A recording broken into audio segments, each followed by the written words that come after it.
There's one metric that every marketeer needs to know, but very few actually do. If you're a marketing manager or a leader, get to grips with it. Understand it. Communicate it.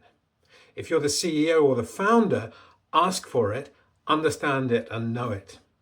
Once you know this metric, you'll realize how central it is to many of your other metrics and KPIs, and you can use this metric to drive results and to monitor and understand performance. It's your customer acquisition cost, your CAC. Quite simply, CAC is defined as the total cost related to acquiring a new customer. And here's how you calculate your customer acquisition cost, and it's not as easy as it sounds. Your CAC requires totaling all of the sales and marketing costs over a given period of time, divided by the number of customers acquired in that time. So sales and marketing costs include your media and advertising spend and your agency and creative costs and sales incentives, but they also include sales and marketing salaries and commissions and bonuses and associated employment costs and taxes. It also includes your tech and your SaaS overheads, including your CRM and your licenses and your digital marketing platforms. So note that including salaries and employment costs is sometimes called the fully loaded CAC, but that's the fairest figure and the one that we're going to use in this piece. And it can be quite a scary number. So CAC equals the cost of sales plus the cost of marketing divided by the number of customers acquired. Let's work through an example of how to calculate it. We're going to invent a company, My SaaS Co. And in this example, they employ one marketeer, total cost of employment £75,000. They've got 2 salespeople, £250,000 total employment cost. They work with an agency who charges £2,500 a month, so that's 30 grand a year. They spend around £3,000 per month on PPC advertising, 36,000 a year. They have other marketing costs as well, trade shows and award entries and the like, and that comes to another 30,000. Their tech overheads are £8,000 a year, and they take on 750 new customers in a year. Their total sales and marketing cost is £429,000. We divide that by 750 new customers that they acquire in the year, and we have a customer acquisition cost of £572. So now you know your CAC. There are multiple ways to use it. Let's look at monitoring business performance with CAC. Every startup, scale up or growth business should be aware of how much it costs to acquire those new customers. But they should also be aware of the fluctuations, major fluctuations in customer acquisition cost. And this can be an important signal for any business leader. CAC should be recalculated regularly. The frequency will depend a little bit on your business. And it can be challenging to monitor CAC monthly when you have a seasonal business. If your marketing is focused around Christmas or, say, the International Boat Show, you're likely to see large peaks and troughs in both spend and in acquisition numbers. This doesn't mean that monitoring isn't important, but you may need to run comparative reports looking at what was happening 12 months ago rather than 3 months ago. Let's look at the relationship between customer acquisition cost and customer lifetime value. What's a good or benchmark CAC? Well, that depends on your customer lifetime value. And this is where it gets tricky, because if you put 2 marketeers and 2 finance professionals in a room, you'll get 5 different definitions of lifetime value. Look, there's at least 3 different acronyms for it. Let's use LTV rather than CLV or CLTV. So customer lifetime value, LTV, is a measure of how valuable each customer is. And LTV can be challenging to calculate. Let's take a simple model, maybe an online subscription. This could be a content platform like a magazine or a complex B2B SaaS product. You'll need 2 other numbers to be able to calculate this: your monthly churn and your contribution margin. The easiest of those to deal with first is the monthly churn, the total number of customers lost each month.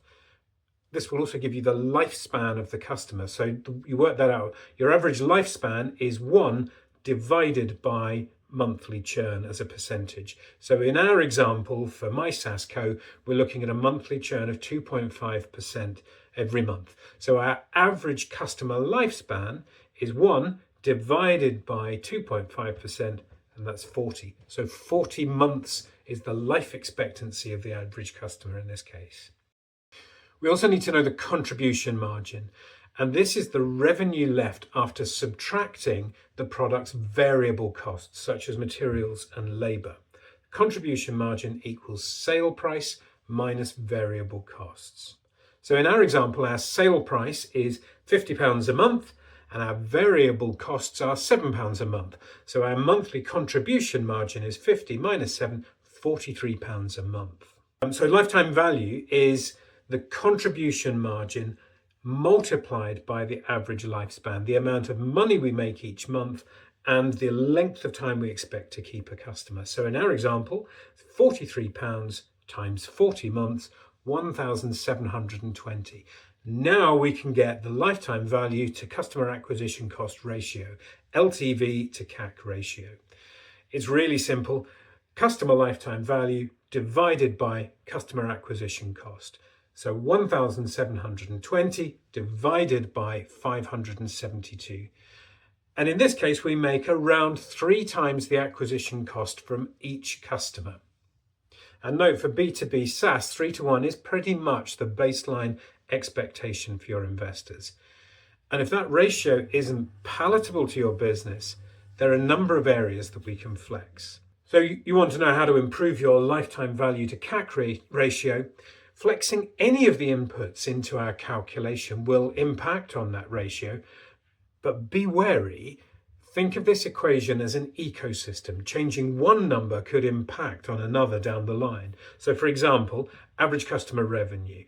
You could choose to increase the price, but you must be aware of the impact this will have on your retention in the long run. You could choose to sell more things to that customer instead. You can look at your churn rate, save more customers. But to do this, you might have to trade off the average customer revenue if your save tool is a discount, for example. You could look at the number of new customers that you're bringing on for that same marketing spend. You may be able to optimize your sales and marketing funnel. So you maybe squeeze 5% more customers from your existing efforts, maybe through improved nurture journeys or better onboarding or tweaking landing pages. The effect in this scenario would be to reduce CAC to £545 if you're bringing on 5% more customers, raising lifetime value to CAC to 3.16, closer to 3.2 to 1. You could cut sales and marketing costs, and too often cutting marketing is the first option taken by many businesses. And here's why they do it. Marketing has failed to manage these numbers and the expectation of the leadership team effectively. Let's look at some more applications of customer acquisition cost. Let's look at marketing as a percentage of CAC. This is the marketing costs as a total percentage of the customer acquisition costs. So look at the direct costs of marketing, employment costs, agencies, media spend, and other direct costs as part of your overall CAC. And it's the percentage of your total cost of sale for that. The point of this metric is it's a barometer of marketing success over time. If the marketing as a percentage of CAC goes up, you could be in trouble. It's likely because marketing costs are escalating rather than sales costs declining, in my experience. You can also look at your time to pay back your customer acquisition cost. If your business is built around a one-off sale, CAC needs to be lower than the sale price. However, most B2B businesses and many B2C businesses have longer sales relationship with the customer. That makes it possible for CAC to be higher than the initial spend of that customer. So CAC payback time is CAC divided by monthly contribution. To calculate that, simply divide the customer acquisition cost by the monthly contribution figure. So in our example that we talked about before, my SaaSco's average customer contribution is £43. Payback time is customer acquisition cost 572 divided by monthly contribution £43. That's 13 months. This is an important number. In our example, it's over a year before the customer has paid back the cost of acquisition. Note that in this example, if you want to get the payback time below 12 months, you could change monthly pricing by £5 or reduce variable costs by £5. But be aware of the impact that might have further down the line for your business. So I get asked this question a lot. What is the average customer acquisition cost? What's a benchmark CAC for my industry? And it's a hard one to answer because every business is different. A better question might be, what's a good lifetime value to CAC ratio? And if your acquisition costs outweigh your lifetime value, you're in trouble. It's costing you more to acquire customers than they make for your business. And anything below that 3-to-1 mark risks getting you in financial difficulty. It's vulnerable. However, the opposite can also be true. If your lifetime value significantly outweighs your acquisition cost of 10-to-1 or even 6-to-1, you might be at risk of not investing enough in your acquisition. Typically, a range of lifetime value to CAC of 3-to-1 or 4-to-1 builds a sustainable business and gives you a platform to scale. If you want to talk about your customer acquisition cost, your lifetime value, or any other numbers that we've talked about here, get in touch. I'd love to hear from you.